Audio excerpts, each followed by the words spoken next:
Bem, você viu, Laerte, que virada que deu no tempo agora à noite. É verdade, do caminho da redação, né, até aqui o estúdio, deu uma espiadinha na vidraça, ali está chovendo na Avenida Paulista. Olha só. Então vamos conversar com a Fernanda Azevedo, que já está aqui ao nosso lado. Boa noite, Fernanda. É a frente fria que chegou, Fernanda? Boa noite, Laerte. Boa noite também. Estava comentando sobre o calor de ontem, né? Pré-frontal, né? E sim, então chegou a frente fria. Ela passa pelo oceano na altura de São Paulo. Não é muito forte, mas mudou bastante o tempo por aqui. A partir de amanhã, os ventos úmidos do oceano já diminuem e o sol volta a predominar. Amanhã será um dia ainda mais fresquinho, fechado de manhã, com mínima de 16, máxima de 23.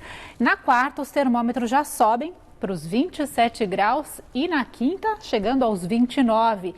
E apesar da grande onda de frio que tivemos em agosto, o mês de agosto termina com temperaturas um pouco mais altas que a média.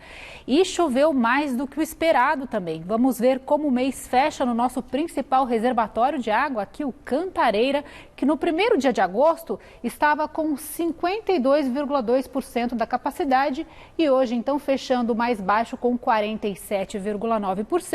Então, nem a chuva, um pouquinho acima do esperado, foi suficiente para compensar o consumo, que, segundo a Sabesp, está 5% acima do normal. Os meteorologistas dizem que o período de chuvas vai atrasar um pouco. Bem preocupante isso, né, Fernanda? O pessoal precisa começar a se conscientizar em relação ao consumo, né? Bem, estamos entrando em setembro. Será um mês mais seco ou não? Pois é, Lu, normalmente o período chuvoso começa a partir da segunda quinzena de setembro, mas vai atrasar um pouquinho ainda, viu? Então a gente tem que economizar para não ter problemas de abastecimento, como já aconteceu em outros anos e como tem ocorrido em outros estados agora. Olha só, uma nuvem de fumaça cobriu a cidade de Cuiabá nessa segunda-feira. O céu da capital do Mato Grosso ficou escuro, a foligem, o tempo seco e o calor de mais de 40 graus prejudicam a saúde da população. O vento trouxe o problema de longe. A fumaça vem de incêndios que acontecem há pelo menos 10 dias no Parque Nacional da Chapada dos Guimarães. E não chove na região há mais de 4 meses. Hoje a umidade relativa do ar era de 14%, é muito pouco. Abrindo então o mapa do Brasil, panorama de amanhã, com tempo ainda muito seco no centro-oeste, especialmente aqui nessa faixa laranja, com umidade mais baixa. Já no sul, a previsão é de grandes acumulados de chuva e para os próximos dias a formação de uma frente fria que pode ser forte. Antes de finalizar, vamos falar de uma situação incomum que literalmente chacoalhou a Bahia nos últimos dias. Um terremoto de 4,6 graus de magnitude e outras réplicas assustaram e chamaram a atenção dos moradores.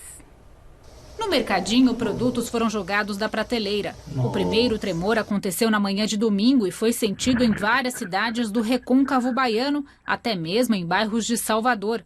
Outras réplicas também foram registradas ao longo do dia e nesta madrugada mais um chacoalhão derrubou as telhas desta casa. Nesta outra, a parede rachou. Segundo o professor do Instituto de Geofísica da USP, no Brasil, os terremotos não são comuns, mas acontecem. O Brasil está no meio de uma placa tectônica, né? Então, são nas bordas dessas placas que ocorrem os grandes terremotos, como, por exemplo, no Chile, no Peru e assim por diante. Então, o Brasil está numa região um pouco mais protegida, mas nem por isso está totalmente isento de tremores de terra. Em 2018, um terremoto na Bolívia balançou edifícios altos aqui na Avenida Paulista que chegaram a ser evacuados às pressas. Marcelo explica que o que sentimos aqui em São Paulo e o que aconteceu na Bahia são coisas diferentes. Então o terremoto foi longe do Brasil, mas ele foi forte o suficiente para as ondas chegarem até São Paulo e fazer os prédios oscilarem, né? Então os prédios estão assim... Aqui na cidade de São Paulo, o chão começa a tremer e o prédio entra em ressonância.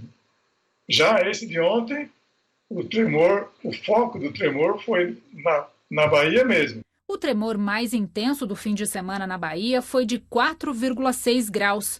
Para os nossos padrões, considerado até forte. Para os nossos padrões. No Brasil, magnitudes acima de 4 ocorrem mais ou menos 2 vezes por ano.